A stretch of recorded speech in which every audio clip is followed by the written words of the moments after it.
महाविकास आघाडी सोबत नाही, केवळ राष्ट्रवादी आणि शिवसेनेसोबत आहे असं मोठं वक्तव्य सध्या प्रकाश आंबेडकर यांनी केलेलं आहे। आणि महाविकास आघाडीच्या बैठकीनंतर त्यांनी हे महत्त्वाचं वक्तव्य केलं आहे। काँग्रेस सोबत सध्या चर्चा सुरू आहे असं सुद्धा आंबेडकर यांनी म्हटलेलं आहे। तर या संदर्भात माहिती देत आहेत आमचे प्रतिनिधी ओमकार वाबळे सध्या आपल्यासोबत आहेत। ओमकार, आपण पाहतोय महाविकास आघाडीची जी बैठक होती ती संपलेली आहे आणि त्यानंतर प्रकाश आंबेडकरांनी हे मोठं वक्तव्य केलेलं आहे। मी महाविकास आघाडी सोबत नाही, केवळ राष्ट्रवादी आणि शिवसेनेसोबत असल्याचं त्यांनी म्हटलंय।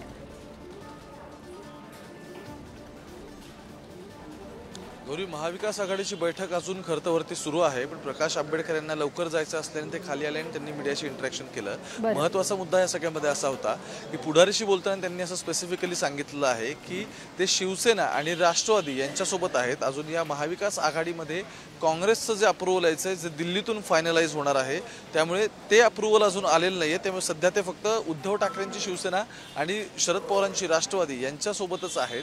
खरं तर याच्या आधी 30 तारखेला बैठक झाली होती, त्याचं प्रकाश आंबेडकरांना निमंत्रण पण देण्यात आलं होतं। त्याला ते स्वतः उपस्थित नाही राहिले कारण त्यांचे याच्या आधीचे कार्यक्रम होते। आजची तशी पहिली अधिकृत बैठक म्हणावी लागेल ज्यात प्रकाश आंबेडकर स्वतः आलेले होते। पण यावेळी पण जे पत्र काढण्यात आलं होतं त्या पत्रावर तिघांच्या सह्या होत्या, एक जयंत पाटील, दुसरे नाना पटोले आणि त्यानंतर संजय राऊत। या तिघांव्यतिरिक्त या तिन्ही पक्षांचे जे शीर्ष नेतृत्व आहेत, जसं की मल्लिकार्जुन खरगे अध्यक्ष असतील, इकडे शरद पवार आहेत तर दुसरीकडे उद्धव ठाकरे, या तिघांच्या सहीचं पत्र असावं असं त्यांची मागणी होती। त्यामुळे आजही त्यांचं असंच म्हणणं आहे की ते उद्धव ठाकरेंची शिवसेना आणि शरद पवारांची राष्ट्रवादी या दोन्हीचाच भाग आहेत, आता तरी पूर्ण महाविकास आघाडीचा भाग नाही आणि अनायासे त्यांना अजून इंडिया आघाडीमध्ये सुद्धा घेण्यात आलेलं नाही। नक्कीच ओमकार, धन्यवाद दिलेल्या या माहितीसाठी।